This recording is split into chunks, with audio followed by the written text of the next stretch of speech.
अस्सलाम वालेकुम। आज मैं जिस हस्ती का ज़िक्र करने वाला हूँ आपके सामने वो कोई आम हस्ती नहीं है।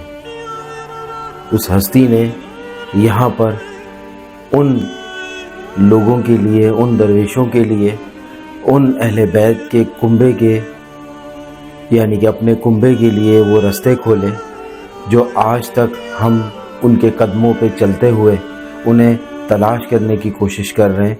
और जर्नी ऑफ फेथ काफ़ी हद तक इस पाकिस्तान में बहुत सारे मज़ारात, बहुत सारे अहले बैत के दर आपके सामने ला चुका है, ऐसे जो आपके ना सुनने में है आए, ना देखने में आए, ना आपको उनकी हिस्ट्री पता है और ना उनका जगह पता है, ना उनकी जगह पता है कि वो कहाँ पर वाक़ हैं।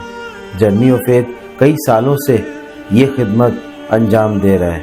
आज मैं जिस हस्ती को अपने चैनल की रौनक बना रहा हूँ वो हैं अब्दुल्ला शाह गाज़ी सरकार। इनका ओरिजिनल नाम अब्दुल्ला अश्तर है और ये किस तरह यहाँ पर आए, कहाँ क़याम किया, क्या किया इन्होंने यहाँ पर रहकर, और शहीद कैसे हुए, और लोगों की या पिछली किताबों में क्या लिखा है, क्या वो सही है, उस पर आज की वीडियो होगी हमारी। और उसके साथ साथ इनके गायबियत में जब चले गए तो फिर क्या होता रहा यहाँ पर, और किस तरह इनकी ज़ाहिरियत जो है वो हुई, और ज़ाहिरियत के बाद क्या क्या इनके कमालात, क्या क्या इनके हुस्न अखलाक, क्या क्या इनके पानी का चश्मा, और क्या क्या इनके मौज़ात में रोज़ ब रोज़ इजाफ़ा होता जा रहा है, इसको आज की वीडियो में हमने कवर करना है।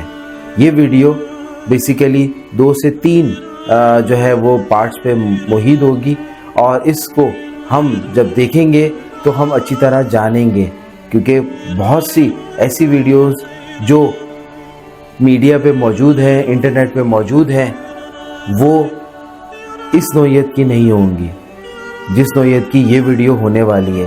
तो लिहाजा आपने इसको बड़े तहम्मुल से, शौक़ से, लगन से और दिलचस्पी के साथ देखना है। फिर आप देखेंगे कि इस वीडियो के आखिर में आप कहेंगे कि वाह, मज़ा आ गया कि किसी ने इतनी डिटेल दी है अब्दुल्ला शाह गाज़ी सरकार के बारे में, और उनके मौज़ात और उनके जो वहाँ रोज़ ब रोज़ वाक़यात होते हैं वो किस तरह हमने आपको बताए, या खुद जानेंगे इस वीडियो में। तो शुरू करते हैं इस वीडियो को।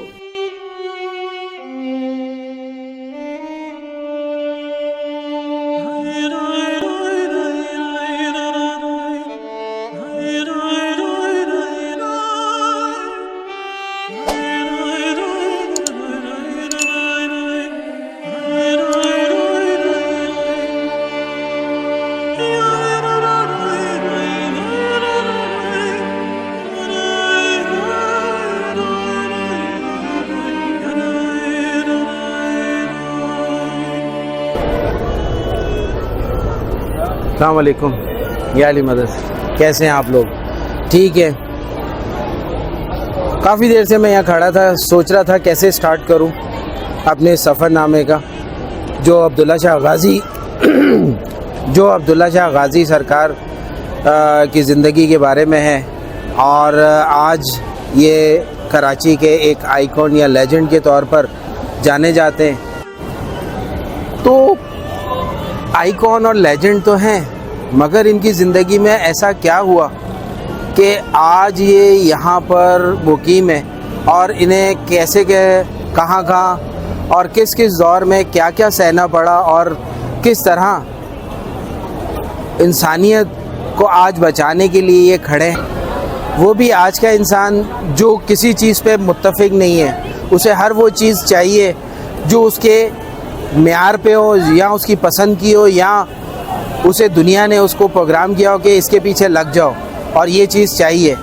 इस दौर में जहाँ अफरा तफरी ज़्यादा है और लोग एक दूसरे को काटने दौड़ रहे हैं, एक दूसरे को बर्दाश्त करना मुश्किल है, एक दूसरे को जो है वो रवायात और वो इज़्ज़त और एहतराम और वो सब चीज़ें जो पिछले दौर में कॉमन सी थी, आम सी थी, अदब अदाब, वो सारी चीज़ें आज के दौर में नापैद हो गई हैं। और इस नापैदी के दौर में एक शम्मा रोशन रखना कि लोग जो इस दुनिया के ठुकराए हुए हैं, इस दुनिया से अफसूदा हो गए, इस दुनिया से वो मिजाज नहीं मिल रहे, या ये दुनिया उन्हें एक्सेप्ट नहीं कर रही, या ये दुनिया उनके लिए वो सारे मेयार नहीं पैदा कर रही जिनको आप ख्वाहिशात कह सकते हैं, जिनको मुश्किलात कह सकते हैं, बीमारियां कह सकते हैं, फाइनेंस कह सकते हैं, या कोई भी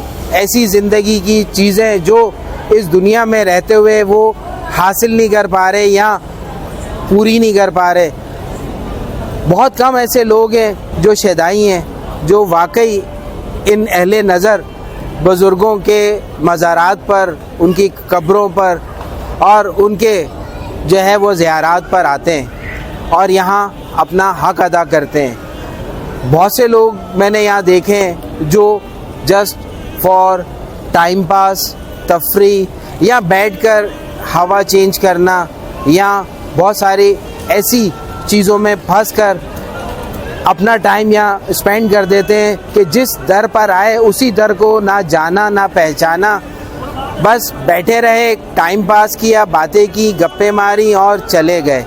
तो ये हमारा जो है वो एक सकाफ़त बनती जा रही है आज के दौर में। माज़रत के साथ ये सच है जो मेरी आंखें देख रही हैं और जो मेरे कान सुनते हैं कि लोग कहाँ चले गए। ऐसे लोग कहाँ हैं जो इनके तक़द्दुस को बरकरार रखें। सबसे पहली चीज़ हमारी सोचें।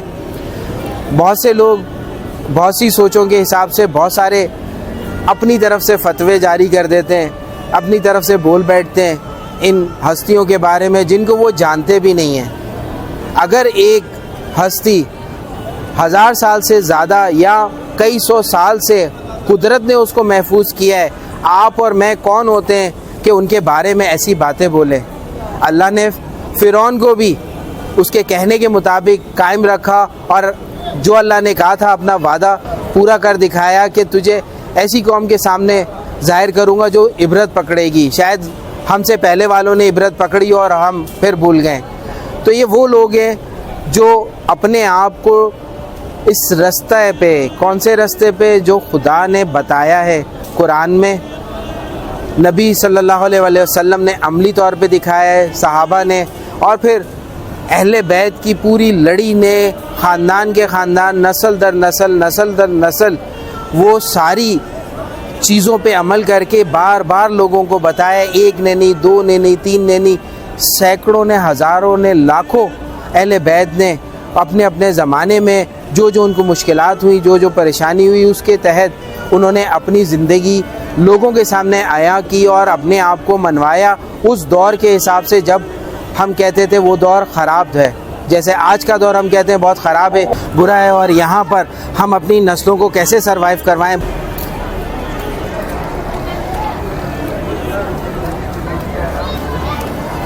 अस्सलाम वालेकुम, कैसे हैं आप?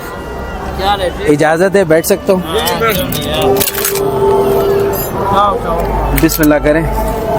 कहाँ से ताल्लुक़ है आपका? हमारा ताल्लुक़ है चमन से। चमन से? हाँ। ओहो, मैं एक ही बार चमन गया हूँ, पूरा एक दिन घूमता रहा हूँ। अच्छा, अभी बंद करते हैं बाद में।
अब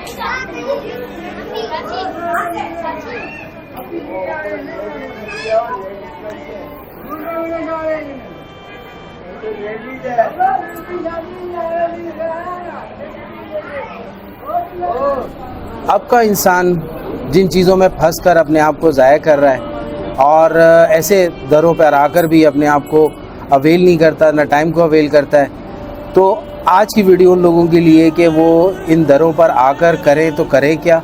और अब्दुल्ला शाह गाज़ी सरकार का जो अफसाना है, जो आप समझें कि वो रिसर्च मैं आपके लिए लेकर आया हूँ, जो बहुत सारे लोग गोल मोल तरीके से बता देते हैं और जो एक चीज़ें किताबों में लिखी हैं उसी चीज़ को, उसी एक ही किताब के रेफरेंस और एक ही तरह की चीज़ों को बयान कर देते हैं। मुझे हैरत होती है कि जब आप कोई चीज़ ढूंढने निकलते हैं तो वो खुद ब खुद आपके सामने वो चीज़ आना शुरू हो जाती है। इसको इस तरह से समझें कि जब हम एक कदम अल्लाह की तरफ बढ़ाते हैं तो वो 10 कदम हमारी तरफ बढ़ाता है। जब हम इन बुजुर्गान दीन को समझने के लिए निकलते हैं, जानने के लिए निकलते हैं, तो बहुत सारी चीज़ें हमारे सामने खुद ब खुद आने लग जाती हैं। और ये एक बार नहीं, कई बार मेरे साथ हो चुका है और आज भी कुछ ऐसे ही सीन है। तो आज के इंसान अपने आप को यहाँ पर किस तरह ऐसी पोजीशन में रखे जिससे वो इनसे रब्ता कर सके या इनको महसूस कर सके और इनसे आगे कहें तो बातचीत कर सके। तो ये वो चीज़ें हैं जो आम इंसान फोकस नहीं करता। बस वो आता है, एक कैसेट होती है, वो कैसेट या पूरी सुनाता है, जिसको दुआएं आप कह सकते हैं, मुरादें कह सकते हैं, ख्वाहिशें कह सकते हैं और बहुत सारी ऐसी चीज़ें जो यहाँ का इंसान एक रील चलाता है और उसके बाद वो अपने घर चला जाता है। फिर साहिब मज़ार उसकी क्या करते हैं ये किसी और वीडियो में मैं बताऊंगा। आज का जो टॉपिक है मेरा वो यही है कि अब्दुल्ला शाह गाज़ी सरकार यहाँ पर आए। लोग कहते हैं 12 साल क़याम किया और उन्होंने यहाँ पे इबादत रियाज़त की, बट बहुत सारी ऐसी चीज़ें जो आपस में मैच नहीं होती हैं। पहले मैं उसका जिक्र करूँगा, फिर मैं बहुत सी ऐसी बातें आपको बताऊँगा जो इन चीज़ को मैच कर सकेंगी। तो मैं आपसे बात कर रहा था, अज़ान बीच में आ गई, उसको भी सुना। और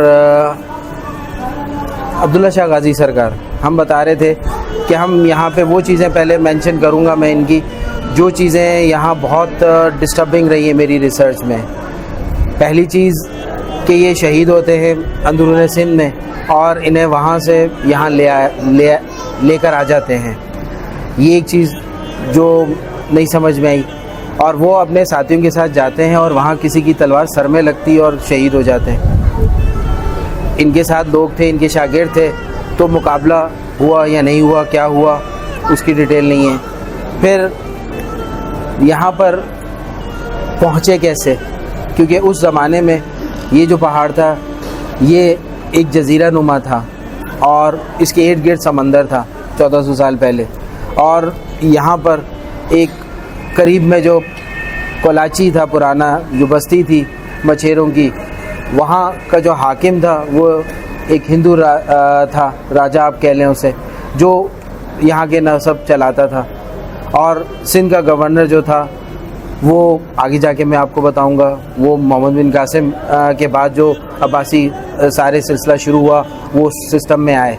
उसके साथ साथ यहाँ पर एक मंदिर करीब में, ये पहाड़ के एक रुख पे और दूसरा वो उस साइड पे था, वो मेंशन नहीं है तारीख़ में। और उस मंदिर की भी एक अपनी जो है वजूद है और उसमें एक अपनी एक उसकी दास्तान है।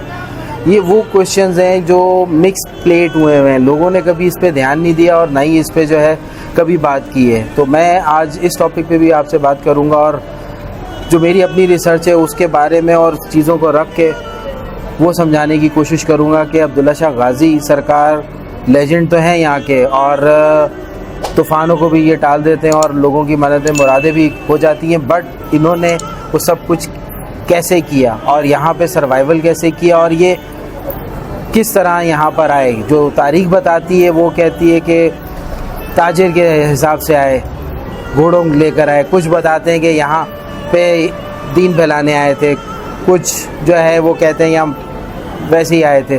तो हर इंसान एक जगह से दूसरी जगह जाता है तो उसके पीछे कुछ ना कुछ कहानी होती है, कुछ ना कुछ वजह होती है और कुछ ना कुछ असबाब होते हैं, जो असबाब उसे पूरे करने होते हैं या उन असबाब के लिए वो निकलता है।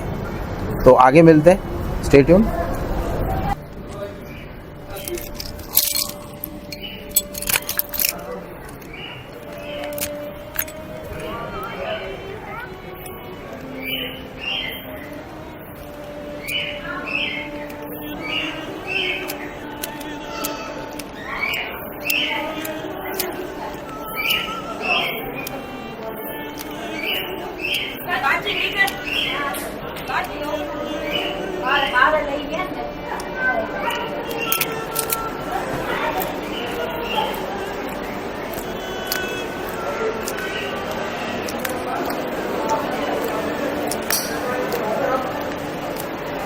अस्सलामुअलैकुम, कैसे हो ज़ीशान भाई? ठीक है। तारीख में लिखा है कि अब्दुल्ला शाह गाज़ी सरकार तकरीबन 98 यानी कि 98 हिजरी में पैदा हुए और इनका जो बचपन था वो अपने दादा, चचा, क्योंकि चचा माशाल्लाह से इनके काफ़ी थे, उनके साथ और अपने भाइयों के साथ गुज़रा। माशाल्लाह से भाई भी इनके जो थे वो भी एक से एक बढ़कर नामवर। और जब वक्त आया, यानी कि थोड़ा सा मैं आपको बताता चलूँ कि उस वक्त क्या हालात थे, उस वक्त के अहले बैत के क्या हालात थे और उस ज़माने में क्या हो रहा था, ये जानना ज़रूरी है। जब तक हम अब्दुल्ला शाह गाज़ी सरकार को नहीं जान सकेंगे।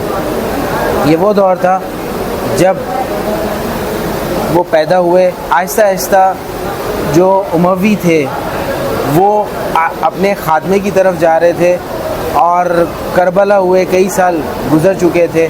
और उसके बाद जो है ज़ुबैरीज़ आए। ज़ुबैरीज़ के बाद दोबारा से जो है वो उमवी आ गए और उनके बाद करते करते रियासत जो थी वो मुख्तलिफ़ टुकड़ों में बँटना शुरू हो रही थी। और उसी दौरान ये अपने वालिद साहब के हमरा तरबियत भी पा रहे थे और वो सारा माहौल भी देख रहे थे और साथ साथ अपने दादा, अपने भाई और अपने चचाओं के साथ रहकर वो इल्म, वो पाकी और वो सब चीज़ों की तरफ बढ़ रहे थे। और इनके फादर जो नफ्स ज़िक्रिया के नाम से मशहूर थे और मोहम्मद उनका नाम था, वो इस लेवल पे पहुंच गए थे उस ज़माने में कि लोग उनकी पाकी और परहेज़गारी की बदौलत आवाम में वो कदर व मंजिलत रखते थे, मशहूर थे और कदर की निगाह से देखे जाते थे। और उस ज़माने में ये स्टेटस अहले बैत का चल रहा था। अब इस अहले बैत में भी उस ज़माने में तीन ग्रुप बन गए थे। आप कह लें कि 3 ख़ानदान थे जो चल रहे थे। वो 3 ख़ानदान कौन से थे? पहले इमाम हसन अलैहिस्सलाम के जो आल चल रही थी वो अपने आप को फातमीद कहला रहे थे। और देखा जाए, हिस्ट्री पढ़ी जाए तो पता लगता है कि जितने भी इमाम हसन अलैहिस्सलाम के यहाँ के लड़के यानी कि इमाम ज़ादे या इमाम थे, उनकी शादियाँ जो हैं वो इमाम हुसैन की आल में से हुई हैं और इसलिए वो फातमीद कहलाते थे। और वो ज़ाहिर इमाम हसन बड़े बेटे थे मौला अली के और वो काफ़ी अरसे से उनकी आल जो है वो मदीना में रह रही थी। तो वो ऑलरेडी अपने जो है वो दादा के दीन को लेके चल रहे थे और जिस तरह मौला अली ने अपने ज़माने में किया और अपनी साख बनाई, वही सिलसिले को लेकर वो आगे बढ़ रहे थे। अगर देखा जाए तो साथ साथ जो था वो दूसरी तरफ अलवी थे जो मौला अली की आल, जो इमाम हुसैन और इमाम हसन के अलावा जो आल थी वो भी चल रहे थे। वो भी अपने हुस्न अखलाक और अपनी वजदानी ताकत और अपने जो अंदर इबादत गुजारी थी, जो नेक रूह को लेके जो चल रहे थे, जाहिर कर रहे थे, वो भी लोगों में माने जाते थे, जाने जाते थे। जो तीसरे सादात थे वो नाम तो मुझे नहीं अभी याद, अभी मैं फ़िल वक्त उनको हुसैनी कहूँगा, जो इमाम हुसैन की आल में से थे वो सादात थे। तो इस तरह तकरीबन 3 तरह के सादात मौजूद थे वहाँ पर और इनमें कोऑर्डिनेशन थी भी और नहीं भी थी। क्योंकि इमाम हुसैन के बाद, करबला के बाद जो उनकी आल आई, यानी कि इमाम सज्जाद, इमाम बाकर अलैहिस्सलाम, इमाम जाफ़र, ये खामोशी में चले गए और ये इल्म और इबादत और अपनी औलाद को परवरिश और इल्म के सिलसिले में ये आगे बढ़ना शुरू हो गए। अलवी भी उनको फॉलो करते थे और फातमीद भी देखते थे, मगर बहुत सारी चीज़ों में फातमीद ने चाहा कि अब हम जो है वो आगे बढ़ें और आहिस्ता आहिस्ता जैसे जैसे ये उमवी हुकूमत का सफाया होता जा रहा है बहुत सारे इलाकों से और ये कमज़ोर पड़ते जा रहे हैं, तो उन्होंने मदीना में जो है वो एक गेट टुगेदर कह लें, यहाँ एक इज्तिमा, यहाँ एक कॉन्फ्रेंस बुलाई और उसमें लोगों को शामिल किया। तो उस वक्त जो थे वो बनु अब्बास, जो हजूर के चचा थे, वो सामने आए और उन्होंने इनकी अताअत करने को कहा। उस वक्त बनु अब्बास के जो ख़ानदान के आगे फ़र्द चल रहे थे वो थे अब्दुल्ला बिन अब्बास। उनके आगे दो बेटे थे, एक अबू जाफ़र मंसूर था, यानी कि अल मंसूर आप कह लें उससे, और एक जो थे वो सफ़ा के नाम से थे। ये दोनों ने वादा किया नफ्स ज़िक्रिया के फादर से, यानी कि अब्दुल्ला कामिल से, जो अब्दुल्ला शाह गाज़ी के दादा थे। आपको ये भी बताता चलूँ, अब्दुल्ला शाह गाज़ी जो हैं वो अगर देखा जाए तो वो चौथी पुश्त से हैं। इमाम हसन, फिर उनके बेटे हसन मुस्ना, फिर उनके बेटे कामिल, उनके बेटे जो है नफ्स ज़िक्रिया, और फिर अब्दुल्ला शाह गाज़ी। तो इस तरह अब्दुल्ला शाह गाज़ी ये सारी चीज़ें देख रहे थे और इनके सामने ये सब चीज़ें हो रही थी। तो जब वो मजमा बुलाया गया और उस मजमे में इन दोनों अब्बासी जो हुक्मरान थे, यानी कि उस वक्त तो हुक्मरान नहीं थे, ये अब्बासी रिश्तेदार थे, हाशमी थे, तो इन्होंने तकलीद करने का वादा किया और कहा कि जैसे ही उमवियों का ज़ोर ख़त्म होगा और हमारे पास हुकूमत आएगी तो हम आपको सौंपेंगे।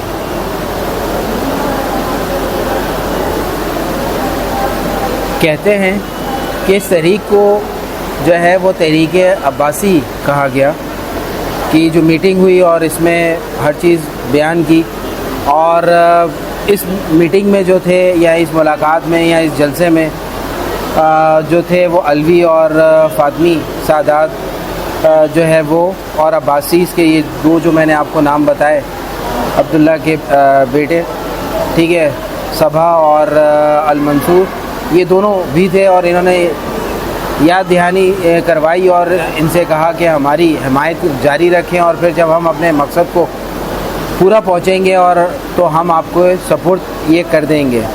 बहुत से लोग यहाँ पर बहुत सारी बातें कहते हैं कि अहले बैत को जो है अपनी इमामत ज़ाहिर करने का जो था वो बहुत जल्दी थी, या वो चाहते थे, या शौक़ था। उस दौर के हिसाब से अगर देखा जाए तो जिस तरह अहले बैत को मौला अली के बाद इमाम हसन के बाद इमाम हुसैन, और फिर उसके बाद इमाम सज्जाद, इमाम बाकर, इन सब के साथ क्या किया लोगों ने और कैसे कैसे इन्होंने दिन देखे और किस तरह इन्होंने मुशक्क़त और जबर और मुसीबतों या आजमाइशों से गुज़रे, वो आप मुझसे बेहतर जानते हैं। अब हुआ ये कि तहरीक शुरू हुई और इसमें मिल के इन तीनों ने बहुत सारे इलाकों में जाके वर्किंग की, अपने लोगों को शामिल किया और लोगों को अपना हामी हम ख्याल या हम सोच बनाया। बहुत से लोगों ने जो है वो इमामत देखी जब कि नफ्स ज़िक्रिया जो हैं वो इस काबिल है, क्योंकि वो पाक प्योर सोल हैं और उनका जो उस वक्त का लक़ब जो था नफ्स ज़िक्रिया, पाक रूह, वो बहुत मशहूर था और लोगों में वो एक अदल के हिसाब से, एक ईमान की मजबूती के हिसाब से और पाकी और परहेज़गारी और बहुत सारी उनकी फजीलत थी जो उस दौर में हर ख़ास व आम की ज़बान पर थी और लोग इज़्ज़त की निगाह से इनको देखते थे, चाहे वो वहाँ के जो है वो मर्द हज़रात थे या ख़वातीन या बूढ़े या बच्चे, सब में वो यकसा मकबूल थे। अब्बासियों ने इसी चीज़ का फ़ायदा उठाया और जब उमैया का वक्त ख़त्म हुआ और आहिस्ता आहिस्ता जो है वो अब्बासीस छाने लगे तो उस वक्त नफ्स ज़िक्रिया ने जो है वो अपने आप को देखा और अपने ख़ानदान को देखा कि ये सब क्या हो रहा है, जो हमसे वादा किया गया वो पूरा नहीं किया गया। तो उनके वालिद अब्दुल्ला कामिल भी एक्टिव हुए और वो ज़माने में इमाम जाफ़र सादिक अलैहिस्सलाम इमाम थे उस वक्त के, क्योंकि इमाम बाकर अलैहिस्सलाम को शहीद कर दिया गया था और उसके साथ साथ उनके भाई इमाम जैद को भी कर दिया गया था और उनके बेटे याह्या, जिनके हमने दोनों के जो है वो ज़ियारतें आपको करवाई हैं। ये बताने इसलिए ज़रूरी है कि ये उमवी दौर के एंड में और अब्बासी के शुरू में थे, इसलिए इन पे जो है वो ज़्यादा जुल्म सितम इनको देखना पड़ा और इस वजह से जो थे वो इमाम जाफ़र जो है वो खामोशी या रूपोशी आप कह लें कि खामोशी में चले गए और अपने काम से काम अपनी इबादत रियाज़त और उसके अलावा इल्म और ख़िदमत और खुदादारी और बहुत सारे जो अखलाकियात है या इंसानियत के जो दर्स है वो अपने से उन्होंने शुरू किए। अपने सारे कुंबे और अपने और जहाँ जहाँ मिलने जुलने वाले थे उनको तलकीन की। हम बात कर रहे थे कुछ बैकग्राउंड के अब्दुल्ला शाह गाज़ी के। ये सारी कहानी या दास्तान इसलिए आपके लिए ज़रूरी है कि आपको पता लगे कि वो क्या अवामिल थे कि जिस बेस पे अब्दुल्ला शाह गाज़ी ने हिजरत की और इस जगह पर आए और पहले सादात कहलाए। इस सिलसिले में आगे बढ़े तो आपको बताता हूँ मैं कि ये जब अब्बासियों ने ख़ुद खिलाफत में बैठना शुरू किया और मुख्तलिफ़ इलाक़ों को जल्दी से जल्दी अपने कंट्रोल में लाने लगे तो उनके जो पहले खलीफा बने वो जो थे सुफ़ा थे और सुफ़ा बेसिकली अल मंसूर का छोटा भाई था और इनका एक और भाई ईसा बिन मूसा था और इन्होंने मिल के जो है वो बहुत सारी चीज़ों को देखा। इसमें एक और ज़िक्र आता है अबू मुस्लिम का। अबू मुस्लिम वो बंदा था जो मीडिएटर था, यानी कि दोनों साइड खेल रहा था और वफ़ादारी जो थी वो अब्बासियों से निभा रहा था। मैं अबू मुस्लिम के बारे में तो ज़्यादा नहीं बताऊंगा, आप खुद सर्च करेंगे तो आपको पता लगेगा। कभी इत्तफाक हुआ तो इनका ज़िक्र आगे जब मैं डिटेल रिसर्च करूंगा तो फिर मैं आपको शायद इनके बारे में ज़्यादा बेहतर बता सकूं। सिर्फ अभी क्लू दूंगा आपको कि अबू मुस्लिम ऐसा बंदा था जो बहुत वफ़ादार था अब्बासियों का। उसने क्या किया, आम ज़बान में हम इसको कहते हैं मीठी गोली देना। तो यहाँ पर उसने क्या किया कि नफ्स ज़िक्रिया को और उनके फ़ादर अब्दुल्ला कामिल को उसने जो है वो बातों में रखा, हाँ ऐसा है, ये है, वो है, आप कर देंगे, ऐसा कर लेंगे। और फिर आहिस्ता आहिस्ता बात इस पे तय हुई कि अभी जो है वो सुफ़ा बना है तो इसके बाद जो खलीफा होगा वो हम आपके बेटे को बना देंगे। तो इस तरह जो फातमी सादात थे ये सुकून में आ गए और इंतज़ार करने लगे कि कब ये सीन होगा। तो सुफ़ा ने जो है अपने मरने से पहले ही जो है वो अपने भाई बड़े अल मंसूर यानी कि अबू जाफ़र अल मंसूर को नामज़द कर दिया। इस तरह जो है वो उसने वक्ती तौर पे जो है वो इस सारे सिस्टम को संभाला सुफ़ा ने और आहिस्ता आहिस्ता जो है वो अपनी जड़ें मजबूत करने लगे और जैसे जैसे मौजूद होती गई वैसे वैसे जो थे अब्बासी जो है वो ताकतवर से ताकतवर रोज़ के बरोज़ होने लगे।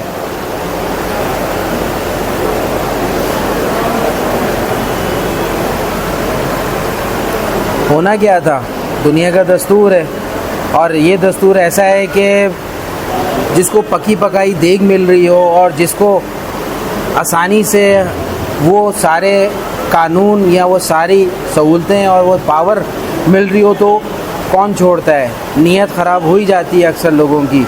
यही चीज़ जो है वो यहाँ पे भी हुई।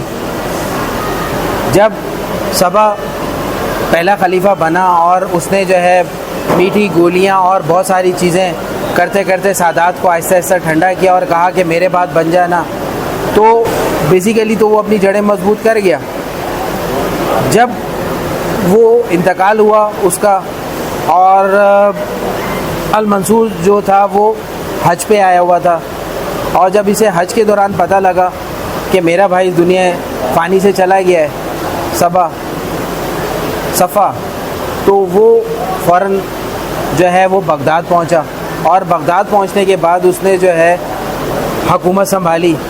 और संभालने के बाद जो उसको सबसे पहले जो चीज़ फेस हुई वो थी कि नफ़ ज़करिया जो थे वो बिगड़ गए। नफ़ ज़करिया जो थे वो सुफ़ा की डेथ के बाद जो है वो एक्टिव हुए, और उनके फ़ादर भी। तो नफ़ ज़करिया यानी कि अब्दुल्ला शाह गाज़ी के फ़ादर जो है वो अपने हक़ के लिए खड़ा हुए। जब खड़े हुए तो उनको बहुत से लोगों ने साथ देना शुरू किया, और जब साथ देना शुरू किया तो उन्हें बहुत सारे लोगों की हिमायत हो गई, हत्ता कि यहाँ तक कि हजाज और यमन और बहुत से दूसरे रियासतों में या मुल्क के दूसरे हिस्सों में भी उन्हें जो है वो मकबूलियत तो पहले ही उनके पास थी। तो जब लोग इनके हामी हुए और अब्बासियों के ख़िलाफ़ होना शुरू हुए, तो यहाँ पर क्या आता है, टर्न आता है। वो क्या आता है, तो फिर अल मंसूर ने क्या किया कि मदीने के जो उस वक्त का खलीफा था, अमीर जो था, उसको जो है उन्होंने भेजा कि नफ़ ज़करिया को जो है वो पकड़ो। तो नफ़ ज़करिया जो रूपोश हो गए, और इस दौरान जो सबसे पहले दो नाम सामने आए अब्बासियों के, वो थे नफ़ ज़करिया और इब्राहीम। ये दोनों भाई थे, अब्दुल्ला कामिल के सादात घराने से ताल्लुक़ रखते थे। ये अपने हक़ के लिए खड़े हुए। जब खड़े हुए अपने हक़ के लिए, तो अल मंसूर ने इन्हें हर तरह से रोकना चाहा, इन्हें पकड़ना चाहा। ये रूपोश हो गए, और कहते हैं कि कई दफ़ा ये रूपोशी के आलम में भी जो है उसके सामने आए, भेस बदल के वो नहीं पहचान सका। इस सिलसिले में ये कुछ लोग कहते हैं कि ये मिस्र की साइड भी गए और यमन की साइड भी चले गए, कभी जो है ये अफ्रीका की साइड भी चले गए, और कहीं लिखा गया है कि ये सिंध साइड पे भी, मौजूदा जो सिंध है यानी कि पुराना हिंद है, इस साइड पर भी आए। यहाँ का ज़िक्र इसलिए मैंने किया ये कि जब यहाँ आए तो वो ज़ाहिर है यहाँ किसी के पास तो आए होंगे और किसी के पास ठहरे होंगे, और अपनी कुछ शनाख्त भी यहाँ बनाई होगी। तो कहते हैं कि कुछ अरसा जो है वो नफ़ ज़करिया जो है वो यहाँ पे क़याम किया सिंध में, और यहाँ का जो उस वक्त का खलीफा था, या आप कह लें अमीर जो था, वो नफ़ ज़करिया से बहुत ज़्यादा जो है वो इज़्ज़त एहतराम रखता था, और उन्हें उस कदर मंजिल की निगाह से देखता था जो अरब में उन्हें देखा जाता था, यानी कि पाकी और मुत्तकी के लिहाज से नफ़ ज़करिया ने यहाँ पे भी बहुत से अपने जो है वो खैर ख्वाह जमा किए और खैर ख्वाह बनाए। और फिर जब हालात कुछ बेहतर हुए, तकरीबन 3 साल आप कह लें कि वो इसी तरह दर दर जो है वो मुख्तलिफ़ जगहों पे रूपोशी इख्तियार की। और फिर एक बार अल मंसूर जो है उसे पता लगा कि वो मदीना में है, और मदीना में वो जब पहुंचा तो उसे नहीं मिले नफ़ ज़करिया और ना ही इब्राहीम मिले। फिर वो अगले साल दोबारा आया, और भेस बदल के जो है इन दोनों ने उनसे मुलाकात भी की, उसके साथ खाना भी खाया। और उस दौरान उस वक्त का जो मदीने का गवर्नर था उसको हुक्म दिया अल मंसूर ने कि किसी भी तरह मुझे जो है वो नफ़ ज़करिया चाहिए और इब्राहीम चाहिए, तो तुम जो कर सकते हो करो। तो उसने क्या किया कि इनके ख़ानदान वालों को, इनके फादर को, इनके भाई, दूसरे भाइयों को और जो करीबी रिलेटिव थे उनको इन्होंने पकड़ा, और पकड़ के जो है वो बगदाद की तरफ भेज दिया।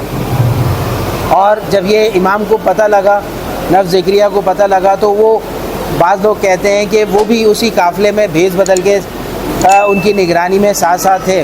बट फिर एक वक्त आया कि अल मंसूर ने जो है वो इनके ख़िलाफ़ जो है वो ठान ली कि अब मैंने इनको नहीं छोड़ना, और इनको अपने जो दर्द सर ये बने हुए अल मंसूर के, या अल मंसूर को जो टफ़ टाइम दे रहे हैं वो टफ़ टाइम अब मैंने नहीं लेना। तो उस दौरान जो है वो नफ़ ज़करिया और इब्राहीम जो हैं ये मदीने में ज़ाहिर हुए, और जब ज़ाहिर हुए इन्होंने क्या कहा ये एक छोटी सी ज़ियारत के बाद आपको बताते हैं।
जब खरूज किया अल मंसूर ने नफ्स ज़िक्रिया के ख़िलाफ़ और इब्राहिम के ख़िलाफ़, तो उस वक्त दोनों भाइयों में ये तय पाया कि एक भाई जो है वो कूफा चला जाएगा, वहाँ जाके अपनी तहरीक को जो है वो मुस्तहकम करेगा, अपनी हम ख्याल लोगों को जमा करेगा, जिसमें सादात भी होंगे और जिसमें जो है नॉन सादात भी होंगे। इसी तरह नफ्स ज़िक्रिया जो है वो यहाँ पर अपनी खिलाफत का या अपनी इमामत का जो है वो ऐलान कर देते हैं। तो हज्जाज यानी ये मौजूदा सऊदीया, क्योंकि उस वक्त बहुत बड़ा हज्जाज था, और यमन और कुछ इलाके जो है वो इनके हाथ पे बैत ले लेते हैं लोग, और ये अपनी रियासत कायम करते हैं और मुख्तलिफ़ लोगों को भी यमन में भेज देते हैं जहाँ की वो गवर्नर ही संभालते हैं। और इसी तरह हज्जाज के भी जो है वो मदीने के भी कुछ चीज़ों को जो है निज़ाम को ये बेहतर करने लगते हैं। तो इस पे जो है अल मंसूर अपने भाई ईसा बिन मूसा को जो है वो यहाँ भेजता है और एक बड़ी फ़ौज देकर, और वो फ़ौज जो है वो जब मदीने के बाहर पहुँचती है तो नफ्स ज़िक्रिया बाकी लोगों से जो उनके जान वाले थे उनसे मशवरा करते हैं, तो लोग कहते हैं कि नहीं, यहीं रहकर ही जो है वो जंग लड़ी जाए और खंदक जो है वो बनाई जाए और दिफा किया जाए। तो इस दौरान जो है वो अब्बासीज़ फ़ौज को जो है बड़ा नुकसान पहुंचता है, मगर कुछ लोग जो हैं वो अंदर दाखिल हो जाते हैं और फिर जो है कुछ लोग जो हैं इन्हें छोड़ के भी चले जाते हैं, क्योंकि ये कह बैठते हैं जंग से पहले नफ्स ज़िक्रिया कि जो चाहते हैं कि अपने आप को बचा लें या अपना जानो माल को बचा कर कहीं जा सकते हैं तो वो मुझे छोड़ के जा सकते हैं। तो बहुत से लोग इस तरह भी चले गए। जब कम तादाद रह गई तो वहीं पर जो है वो अब्बासी फ़ौज ने अपना काम दिखाया और इन्हें शहीद कर दिया गया, और इनका सर जो है वो तन से जुदा कर दिया गया, और उस सर को जो है वो पूरे मदीने में इबरत के तौर पे, यानी कि लोगों का अपना खौफ बिठाने के लिए इनके पूरे सर को लेके जो है वो घुमाया गया। और फिर नफ्स ज़िक्रिया की जो बहन थी उन्होंने रिक्वेस्ट की उस वक्त के गवर्नर से, तो उन्होंने जिस्ते खाकी जो है वो दे दिया और उन्हें जन्नतुल बकी में जो है वो लिखा है बाद रवायत में कि वहाँ मदफून कर दिया गया। ये सारा लबे लबाब जो मैंने आपको भी कहानी बताई, दास्तान, ये क्यों सुनाई? बार बार मैं एक ही चीज़ कह रहा हूँ कि जुड़े रहें, टिके रहें और देखें कि बैकग्राउंड में क्या हो रहा था और उस वक्त क्या सरकमस्टांसेस थे जिस बेस पर इन्होंने अब्दुल्ला शाह गाज़ी ने जो है वो हिजरत की। अब इसी दौरान अब्दुल्ला शाह गाज़ी जो है वो तकरीबन 136 या 137 हिजरी में जो है वो जब अब्बासीज़ और ये सारा चल रहा था तो रूपोशी की इख्तियार की हुई थी इनके फादर ने अब्दुल्ला शाह गाज़ी के, तो वो मुख्तलिफ़ जगहों पे ज़ाहिर है अपने बेटों के हिसाब से भी और ख़ानदान के हिसाब से भी अपनी फैमिली को भी मूव कर रहे थे। तो उसी दौरान जो है वो अब्दुल्ला शाह गाज़ी को भी जो है वो उन्होंने सिंध की तरफ भेजा, क्योंकि ये सेफ़ साइड वो समझते थे। क्यों समझते थे? क्योंकि यहाँ पे अब्बासियों का इतना वो नहीं था कि यहाँ पे भी कोई आ सकेगा सादात, क्योंकि ज़्यादातर अब्बासीज़ जो थे वो जो रह रहे थे वो मदीना में थे, मक्का में थे और कूफा में और बगदाद और आगे इसके इर्द गिर्द थे। और अल मंसूर उस ज़माने में जो है वो बगदाद को बनाने का उसने फ़ैसला भी कर लिया था। तो ये बगदाद एक उस ज़माने का सबसे जदीद तरीन जो है वो शहर भी बनने जा रहा था।